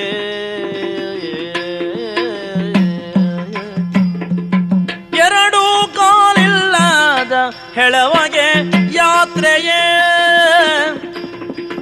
ಎರಡು ಕಾಲಿಲ್ಲದ ಹೆಳವಗೆ ಯಾತ್ರೆಯ, ತಿರುಗಾಡುವ ಸುದ್ದಿಯೇಕೆ. ವಾನರನೇ, ಪೂಜ್ಯರೇ, ಕೆಲ ಹೊತ್ತಿನಿಂದ ಅತ್ತಿಂದಿತ್ತ ನೀನು ಸುತ್ತಾಡುವುದು ನನ್ನ ಗಮನಕ್ಕೆ ಬಂದಿದೆ. ಹೌದೇ? ನಿನ್ನ ಮಾತುಗಳನ್ನೆಲ್ಲ ನಾನು ಕೇಳಿಸಿಕೊಂಡಿದ್ದೇನೆ, ಕಣ್ತೆರೆಯಲಿಲ್ಲ. ಕಾರಣ ನಿನ್ನ ಕುರಿತಾಗಿ ನನಗೆ ಅಲಕ್ಷ್ಯ ಇತ್ತು. ಓಹೋ. ರಾವಣ ಎಂಬ ಪದವನ್ನು ಕೇಳಿದಾಗ ಜಾಗೃತನಾದೆ, ಕಣ್ತೆರೆದೆ. ನಿನಗೆ ರಾವಣ ಬೇಕಾ? ಹೌದೌದು, ಅವನನ್ನು ಕಾಣಬೇಕು. ಒಬ್ಬರಿಗೆ ಕನ್ನಡಿಯ ಅವಶ್ಯಕತೆ ಇರ್ತದೆ. ಯಾಕೆ ಹೇಳು? ಪ್ರತಿಬಿಂಬವನ್ನು ನೋಡುವುದಕ್ಕೆ. ಹೌದಲ್ಲ? ಹೌದು. ಮುಖ್ಯವಾಗಿ ಬೇಕಾದುದು ಪ್ರತಿಬಿಂಬವನ್ನು ನೋಡುವುದಕ್ಕೆ ಕಣ್ಣಿದ್ದವನಿಗೆ ಮಾತ್ರ ಸಾಧ್ಯ ಅಲ್ವೇ? ಇಲ್ಲದೇ ಇದ್ರೆ ಅದರ ಉಪಯೋಗವಾದರೂ ಏನು? ಕುರುಡನ ಕೈಗೆ ಕನ್ನಡಿ ಯಾಕೆ? ಬೇಡ, ಬೇಕು ಅಂತ ನಾನು ಹೇಳಲಿಲ್ಲ. ಮನಸ್ಸಿಗೆ ಬೇಸರವಾದಾಗ ಮುದವನ್ನು ತಂದುಕೊಳ್ಳುವುದಕ್ಕಾಗಿ ಸುಶ್ರಾವ್ಯವಾದಂತಹ ಸಂಗೀತ ಸುಧೆಯನ್ನು ಆಸ್ವಾದಿಸುತ್ತಾನೆ ಒಬ್ಬ ರಸಿಕನು. ಹೌದು. ಅದು ಬೇಕಾದ್ರೆ ಏನ್ ಮಾಡಬೇಕು? ಕಿವಿ ಮೊದಲು ಬೇಕಲ್ವೇ? ಇಲ್ಲದೇ ಇದ್ರೆ ಏನು ಪ್ರಯೋಜನ? ಬದಿರೆಗೆ ಸಂಗೀತಗಳ ಮಾತು ಯಾಕೆ? ಬದುಕಿನಲ್ಲಿ ಅನೇಕ ವ್ಯಕ್ತಿಗಳು ಪುಣ್ಯ ಸಂಚಯನಕ್ಕಾಗಿ ಕ್ಷೇತ್ರ ಸಂದರ್ಶನವನ್ನು ಮಾಡುತ್ತಾರೆ. ಹೌದು. ಮುಖ್ಯವಾಗಿ ಅಲ್ಲಿ ಬೇಕಾದುದು ಕಾಲು ತಾನೇ. ಅಂದರೆ ನಡೆದು ಹೋಗಬೇಕು ಎನ್ನುವ ನಿಯಮ ಇರುವುದರಿಂದ. ಅಲ್ವೇ? ಹೌದು. ಎರಡೂ ಕಾಲಿಲ್ಲದ ಹೆಳವೆಗೆ ಯಾತ್ರೆ ತಿರುಗಾಡುವ ಸುದ್ದಿ ಯಾಕೆ? ಅಂದ್ರೆ ನಿಮ್ಮ ಮಾತಿನ ಲಕ್ಷ್ಯ ಏನು ಅಂತ ಅರ್ಥವಾಗಲಿಲ್ಲ ಪೂಜ್ಯ. ರಾವಣನ್ನು ಕೇಳುವವರು ಪ್ರಪಂಚದಲ್ಲಿ ಬಹಳ ಮಂದಿಗಳಿದ್ದಾರೆ. ಯಾಕೆಂದ್ರೆ ಅಂತಹ ಸ್ಥಾನವನ್ನು ಪಡೆದವನು ಅವನು. ನೀನು ಮರದಿಂದ ಮರಕ್ಕೆ ಸಂಚರಿಸುವ ವಾನರ. ಕಾಯಿಯೊಂದು ಹಣ್ಣಾಗಿದೆಯೆಂದು ತಿಳಿಯಬೇಕಾದ್ರೆ ಕಚ್ಚಿ ನೋಡಬೇಕಾದ ಪ್ರವೃತ್ತಿ ನಿಮ್ಮದು. ಎಂದರೆ ಬುದ್ಧಿ ಇಲ್ಲದೆ ಹೋದವರು ಎಂದು ಪ್ರತ್ಯೇಕ ಹೇಳುವ ಅಗತ್ಯ ಇಲ್ಲ. ಅಂತಹ ವಾನರನಾದ ನಿನಗೆ ಲಂಕಾಧೀಶ್ವರನ ಸುದ್ದಿ ಯಾಕೆ? ಸುದ್ದಿ ಕೇಳಿದ್ರೆ ಹೇಳೋಣವೇ? ಅಲ್ಲಿಯ ಸ್ಥಿತಿಗತಿ ಹೇಗೆಂಬ ಕಲ್ಪನೆಯಾದ್ರೂ ಇದೆಯಾ ನಿನಗೆ? ಇಲ್ಲದೆ ಇರುವುದರಿಂದಲೇ ಕೇಳಿದ್ದು. ನನಗ್ ಗೊತ್ತಿದೆ. 7 ಸುತ್ತಿನ ಕೋಟೆ, ಕಣಿವೆ, ಚರಿಗಳು, ಕಾಳ ರಕ್ಕಸರ ಕಾಲಾಟ, ಎಂತಹ ಭದ್ರವಾದ ರಕ್ಷಣೆ ಅಂತ ಹೇಳಿದ್ರೆ ಒಂದು ನುಸಿ ಕೂಡ ಅವರ ಕಣ್ತಪ್ಪಿಸಿ ಹೋಗುವುದಕ್ಕೆ ಸಾಧ್ಯ ಇಲ್ಲ. ಅಂತಹ ಪ್ರದೇಶವನ್ನು ಒಮ್ಮೆ ನಾನು ಹೇಳಿದೆ ಅಂತಾದ್ರೆ, ನೀನು ಪ್ರವೇಶ ಮಾಡುವ ಪ್ರಯತ್ನ ಮಾಡಿದೆ ಅಂತಾದ್ರೆ, ಅಲ್ಲಿ ನೀನು ಸತ್ಯ ಅಂತಾದ್ರೆ ವ್ಯರ್ಥವಾಗಿ ಒಂದು ಪ್ರಾಣಿ ಹತ್ಯೆಗೆ ನಾನು ಅವಕಾಶ ಮಾಡಿಕೊಟ್ಟ ಹಾಗಾಗ್ತದಲ್ಲ. ಆದ್ದರಿಂದ ನಿನ್ನ ಪ್ರಾಣ ಅಲ್ಲಿ ಹೋಗಿ ಬಿಡುವುದು ಬೇಡ. ಹಿಂದಕ್ಕೆ ಹೋಗಪ್ಪ, ಪ್ರಾಣ ಹೋಗ್ತದೆ ಅಷ್ಟೇ. ಸ್ವಾಮಿ ಕಾರ್ಯದ ಮೇಲೆ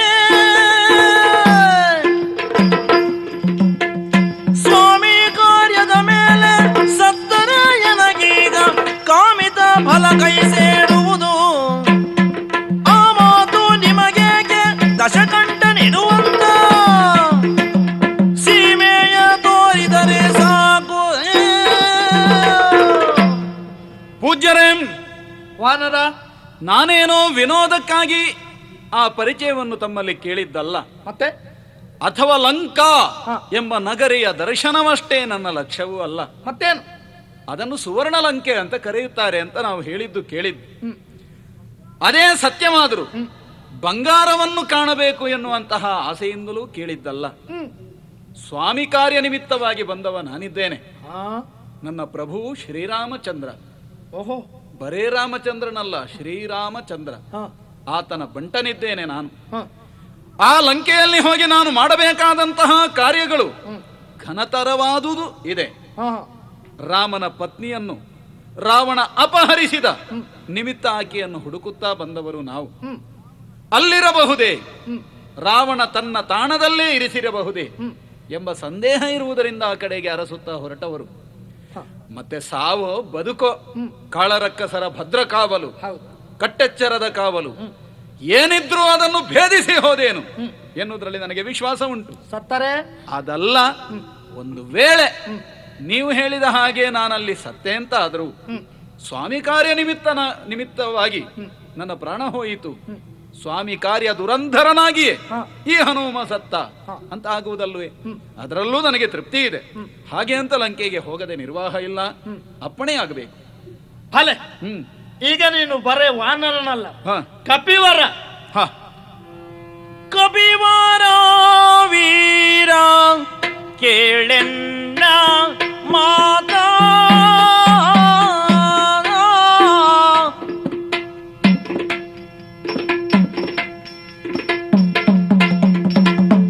ಕಪಿವರ ವೀರ ಕೇಳೆನ್ನ ಮಾತಾ. ಗುಪಿತದಿಯು ಬಹುಕಾಲವಾಯಿತು ತಪವ ಮಾಡುವೆವಿಲ್ಲಿ ನಾವು.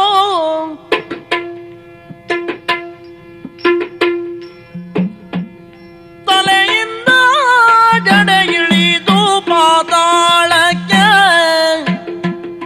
ತಲೆಯಿಂದ ಜಡೆ ಇಳಿದು ಪಾತಾಳಕ್ಕೆ. ಬಳಸಿಕೊಂಡದಿ ಬೇರುವರಿದವು ಎಳೆಯಲಿಗೆ ಬಲ ಸಾಲದು.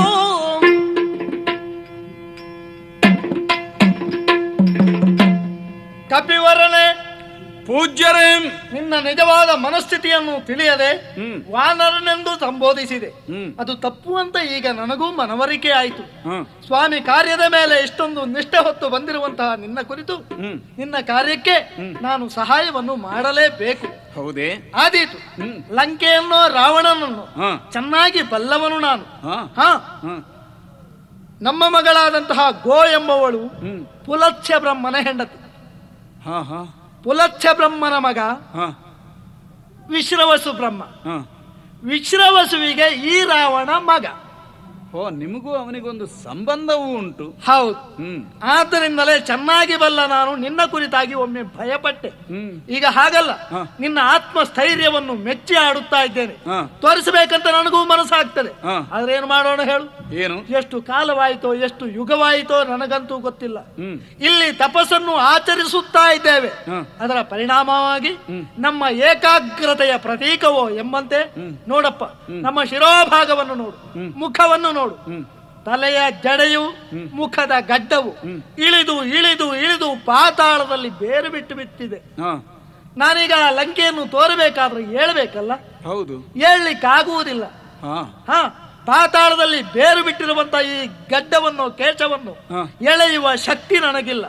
ವೃದ್ಧರು ನಾವು, ಹೇಳಲಾರೆವು. ಒಂದು ಉಪಕಾರ ಮಾಡ್ತೀಯೇನಪ್ಪ? ಏನು ಸ್ವಾಮಿ? ನಮ್ಮನ್ನು ಎದ್ದು ನಿಲ್ಲಿಸಿದರೆ ಆಮೇಲೆ ರಾವಣೇಶ್ವರನಿರುವ ಲಂಕೆಯನ್ನು ನಾನು ತೋರಿಸ್ತೇನೆ. ಅಷ್ಟೇಯೋ? ಅಷ್ಟೇ.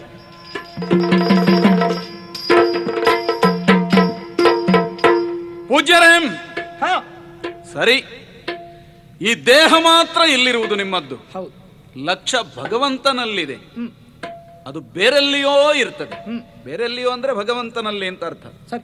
ಈ ಪ್ರಪಂಚಕ್ಕಿಂತ ಹೊರತಾದ ಕಡೆಯಲ್ಲಿ ಅದರ ದ್ಯೋತಕವೋ ಎನ್ನುವ ಹಾಗೆ ನಿಮ್ಮ ಕೇಶ ಬೆಳೆದು ಬೇರಿನ ರೂಪದಲ್ಲಿ ಭೂಮಿಗಿಳಿದಿದೆ. ಎದ್ದು ನಿಲ್ಲುವುದಕ್ಕೆ ಸಾಮರ್ಥ್ಯ ಇಲ್ಲ, ಶಕ್ತಿ ಇಲ್ಲ. ನನ್ನ ತೋಳಿನಲ್ಲಿ ಬಲವಿದೆ, ಬಲವಿದೆ. ವಜ್ರಕಾಯನು ನಾನು. ನಿಮ್ಮೆರಡು ತೋಳನ್ನು ಹಿಡಿದು ಮೇಲೆತ್ತಿದ್ದೇನೆ. ಹನುಮಂತ, ಓ ಓ ಆ ದಿಕ್ಕಿನಿಂದಲೇ ಹಾರಿ ಬಂದವನಲ್ಲವೇ ನೀನು? ಹೌದು. ಲಂಕೆಯನ್ನು ಬಿಟ್ಟು 700 ಯೋಜನ ಮುಂದೆ ಸಾಗಿದ್ದೀಯಪ್ಪ. ಹಾ ಹಾ, ಮುಂದೆ ಬಂದಿದ್ದೇನೆ ನಾನು. ಹೌದು. ಹಿಂದಕ್ಕೆ 700 ಯೋಜನ ಸಾರಿದರೆ ಅಲ್ಲಿ ಕಾಣುವುದೇ ಲಂಕಾದ್ವೀಪ. ಹಾ. ನಿನ್ನ ಕಾರ್ಯದಲ್ಲಿ ಶುಭವಾಗಲಿ. ಹೋಗು. ಸರಿ ಸರಿ, ತೃಣವಿಂದು ಮಹರ್ಷಿಗಳ ಸೂಚನೆಯಂತೆ ಬಂದಿದ್ದೇನೆ. ಮೊದಲು ಮಹೇಂದ್ರ ಪರ್ವತದಿಂದ ಹಾರುವ ಹೊತ್ತಿಗೆ ಎಷ್ಟು ನನ್ನ ಕಾಯದ ಕಸುವನ್ನು ಬಳಸಿದ್ದೇನೋ ಅಷ್ಟು ಈಗ ಹಾರುವಾಗ ಬೇಕಾಗಿಲ್ಲ. ಯಾಕಂದ್ರೆ ಕೇವಲ 700 ಯೋಜನ, ಅದು ಸರಿದ ಹೆಚ್ಚು ಭಾಗ 700 ಯೋಜನ ಅಂತ ಅವರು ಹೇಳಿದ್ದಾರೆ. ಅಷ್ಟನ್ನು ಹಿಂದೆ ಸರಿದ್ರೆ ಆಯ್ತಲ್ಲ. ಬಂದು ನಿಂತಹ ಪ್ರದೇಶವಿದು. ಹೌದು ಹೌದು, ಮಹರ್ಷಿಗಳು ಹೇಳಿದಂತಹ ಕೋಟೆ ಕೊತ್ತಳಗಳಿಂದ ತುಂಬಿದ್ದಂತಹ ಸುವರ್ಣ ನಗರಿ ಇದು. ಇಲ್ಲಿಯೇ ಸೀತೆಯನ್ನು ಅರಸುತ್ತಾ ಸುತ್ತಾಡುತ್ತಾ ಹೋಗುತ್ತೇನೆ. ಹಾ, ಮಧ್ಯರಾತ್ರಿ ಕಾಲದಲ್ಲಿ ಮಾತನಾಡದೆ ಸುಮ್ಮನೆ ಎದ್ದು ತಿರುಗುವಾದನಾರೋ ನೀನಾರೋ ಕಬಿ.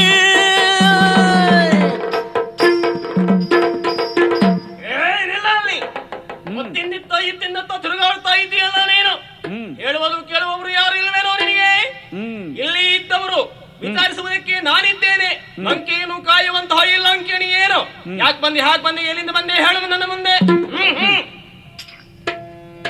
ನಿದ್ದೆ ಇಲ್ಲ ಏನೇ ನಿನಗೆ, ನೀನು ಭೂತಂಗಳ ಹಾಗೆ.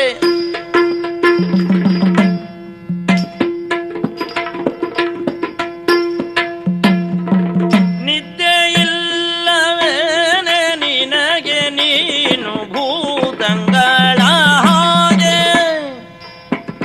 ನೀನು ಭೂತಂಗಳ ಹಾಗೆ. ಉದ್ದುರುಡು ತನವಿದೆ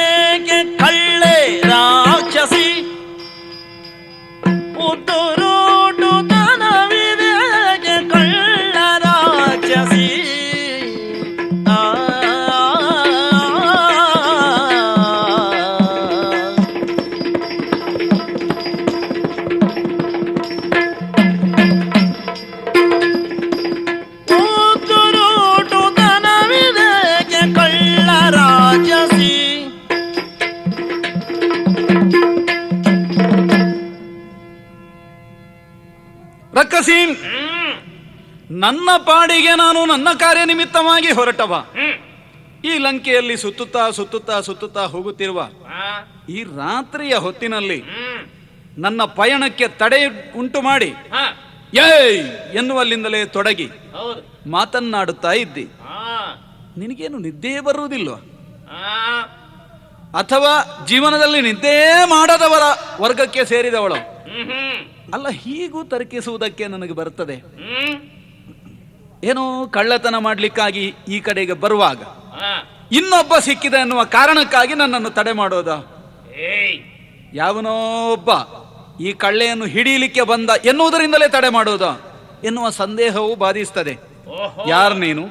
ಯಾಕೆ ಹೀಗೆ ತಡೆದಿ?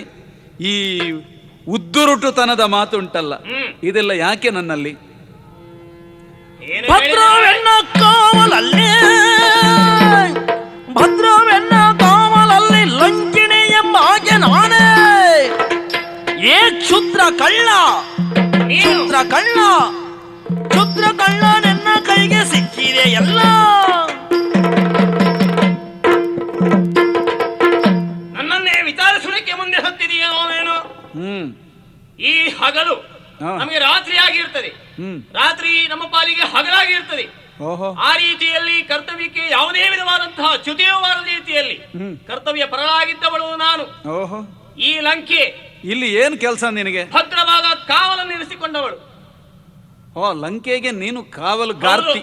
ಹ್ಮ್ ಈ ಲಂಕೆಯು ಭದ್ರವಾಗಿ ಇಲ್ಲಿ ಉಳಿದಿದೆ ಅಂತ ಆದ್ರೆ ಹಾ. ನನ್ನ ಕಾವಲಿನಿಂದಲೇ ಅಂತ ಹೇಳಿದ ಅರ್ಥ ಹೆಚ್ಚಿಗೆ ಆಗ್ಲಿಕ್ಕಿಲ್ಲ. ಹಾ ಹಾಗೆಯೇ ಕಾವಲು ಕಾಯುತ್ತಿರುವಂತಹ ಸಂದರ್ಭದಲ್ಲಿ ನೀನು ಒಂದೇ ಅಲ್ಲ. ಹಾ ಈಗ ನಾನೇನು ಕಳ್ಳಿ ಅಂತ ನೀನು ತೀರ್ಮಾನಿಸಿಕೊಂಡದ್ದ? ಅಲ್ಲವಾ? ನಾನು ಬಿಡು. ಹಾ.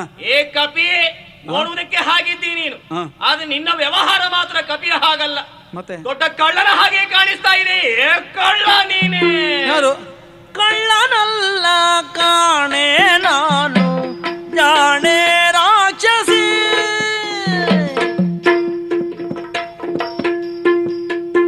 ಕಳ್ಳನಲ್ಲ ಕಳ್ಳನಲ್ಲ ಕಾಣೆ ನಾನು ಜಾಣೆ ರಾಕ್ಷಸಿ ಜಾಣೆ ರಾಕ್ಷಸಿ. ಒಳ್ಳೆ ವಾಯುಪುತ್ರ ಹನುಮ ಎನ್ನ ಬೆಸರಿದೆ. ಒಳ್ಳೆ ವಾಯುಪುತ್ರ ಹನುಮನೆನ್ನ ಬೆಸರಿದೆ.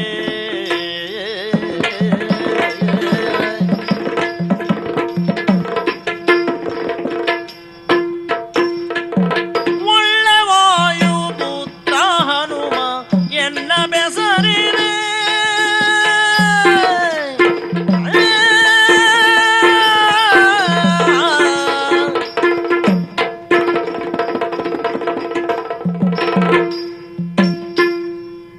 ಒಳ್ಳೆ ವಾಯುಪುತ್ರ ಹನುಮ ಎನ್ನ ಬೆಸರಿದೆ. ರಕ್ಕಸಿ, ಏಯ್ ನೀನೊಬ್ಬಾಕೆ ಲಂಕೆಯ ಕಾವಲುಗಾರ್ತಿ ಎನ್ನುವುದು ಈಗ ನನಗೆ ತಿಳಿಯಿತು. ಹಾ, ಆದ್ದರಿಂದ ನಿನ್ನನ್ನು ಜಾಣೆ ಅಂತ ಕರೆಯುತ್ತೇನೆ. ಯಾಕೆ? ಯಾಕಂದ್ರೆ ಈ ಹೊತ್ತಿನಲ್ಲಿ ನಿದ್ದೆ ಮಾಡದೆ ಕಾಯುತ್ತಾ ಇದ್ದೀಯಲ್ಲ. ನಿನ್ನ ಈ ಕಾವಲುಗಾರಿಕೆ ಎನ್ನುವುದು ಎಷ್ಟು ಭದ್ರವಾದುದು ಎನ್ನುವುದಕ್ಕೆ ನಿನ್ನ ತಿರುಗುವಿಕೆ ಮಾತ್ರ ಅಲ್ಲ, ನನ್ನನ್ನು ವಿಚಾರಿಸಿದ ರೀತಿಯೇ ಹಾ. ಒಂದು ಜ್ವಲಂತ ಸಾಕ್ಷಿಯಾಗುತ್ತದೆ. ಗೊತ್ತಾಯ್ತಲ್ಲ? ಗೊತ್ತಾಯ್ತು. ಹಾ, ನಾನು ಯಾರೋ ಅಂತ ಹೇಳಿ ನಿರ್ಧರಿಸಬೇಡ. ಕಳ್ಳ ಕಳ್ಳ. ಅಲ್ಲಪ್ಪ, ಮತ್ತೆ? ಕದಿಯುವುದಕ್ಕಾಗಿ ಬಂದವನೇನು ಅಲ್ಲ ನಾನು. ನನಗೆ ಒಳ್ಳೆ ಪರಂಪರೆ ಉಂಟು. ಹಾ, ಈ ಪ್ರಪಂಚದ ಪ್ರತಿಯೊಬ್ಬನಿಗೂ ಪ್ರಾಣಸ್ವರೂಪಿಯಾದಂತಹ ವಾಯುದೇವನೇ ನನ್ನ ತಂದೆ. ಓಹೋ, ವಾಯುಪುತ್ರ ನಾನು. ನೀನು ಹನುಮನೆಂದು ನನ್ನ ಹೆಸರು. ಹನುಮ. ಮಾರುತಿ ಎಂದು ಕೆಲವರು ಕರೆಯುತ್ತಾರೆ, ಮರುತನ ಮಗನಾದ ಕಾರಣದಿಂದಲೇ. ಓಹೋ, ಹೌದು. ಮುಂದೆ ಹೋಗುವ ಅವಸರ ಇದೆ, ದಾರಿ ಬಿಡು, ದಾರಿ ಏ ಬಿಡು. ಹನುಮ, ಹಾ. ನೀನು ಹನುಮನಾದ್ರೇನು? ನನಗೇನೂ ಇಲ್ಲ. 3 ಕಣ್ಣುಂಟೇನೋ ನಿನಗೆ? ಇಲ್ಲ. ನಿನ್ನ ಸೊಕ್ಕನ್ನು ಅಡಗಿಸ್ತೇನೆ. ನಿನ್ನನ್ನು ಹೀಗೆ ಬಿಡುವುದಲ್ಲ, ಬೆನ್ನಿಗೆ 4 ಬಾರಿಸಿದ ಮತ್ತೆ ನೀರು ಕರಬೇಕು ನೀನು. ಬಾ ಬಾ ಬಾ ಬಾ ಬಾ ಬಾ ಬಾ. ಸೊಕ್ಕು ರಕ್ಕಸಿ ಮಾತಾಡ್ತೀಯ? ಬಾರೋ ಮುಂದೆ.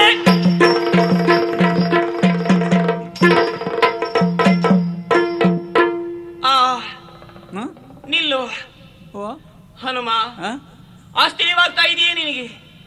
ಅದೇ ನನ್ನ ವಜ್ರ ಮುಷ್ಟಿಯನ್ನು ಬಿಗಿದು ಆ, ನೆತ್ತಿಗೊಂದು ಕೊಟ್ಟಿದ್ದೇನೆ ಆ ರಕ್ಕಸಿಗೆ. ಹೌದು, ಇನ್ನು ಕೊಡಬೇಡ. ಮರು ಕ್ಷಣದಲ್ಲಿಯೇ ನೀನು ಕಾಣಿಸ್ತಾ ಇದ್ದಿ. ಹೌದು, ಒಬ್ಬಾಕೆ ಹೆಣ್ಣು. ನಿಜ.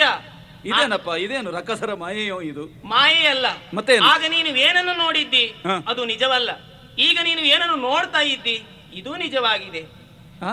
ಅಂದ್ರೆ ನಾನು ಈ ಲೋಕದವಳಲ್ಲ, ಮತ್ತೆ ಮೇಲ್ಲೋಕದವಳು ನಾನು. ಹ. ಅಶ್ವಿನಿ ಅಂತ ನನ್ನ ಹೆಸರು. ಹ. ನನ್ನ ಕತೆ ಹೀಗಾಗುವುದಕ್ಕೆ ಬಲವಾದಂತಹ ಕಾರಣವೂ ಇದೆ. ಏನು? ಹಿಂದೆ ಈಶ್ವರ ದೇವರು ಕಪಾಲವನ್ನು ಹಿಡಿದು ಭಿಕ್ಷೆಯನ್ನು ಬೇಡುವುದಕ್ಕಾಗಿ ಬಂದಾಗ ಹ.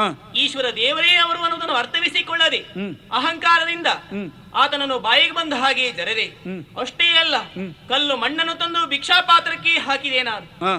ಸಿಟ್ಟುಗೊಂಡಂತಹ ದೇವರು ನೀನು ರಾಕ್ಷಸಿಯಾಗಿ ಹೋಗಬೇಕು ಅನ್ನುವ ಹಾಗೆ ಶಾಪವನ್ನು ಒಯ್ಯಿದ್ರು. ಹ.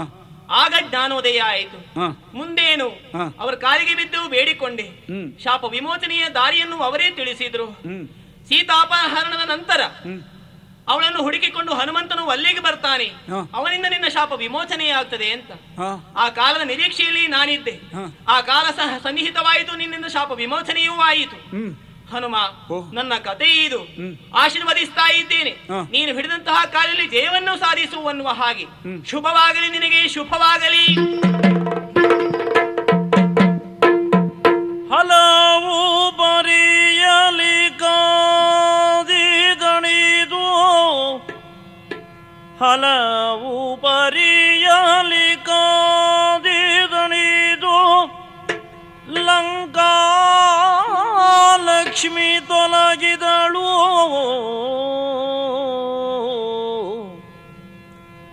ರಾವಣಗೆ ಬಂತು ದುರ್ದೆಸೆ,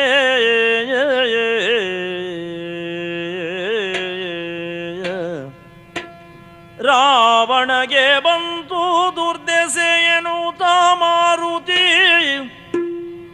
ಅಣುರೂಪಿನಿಂದ ತಾತೆರಳಿ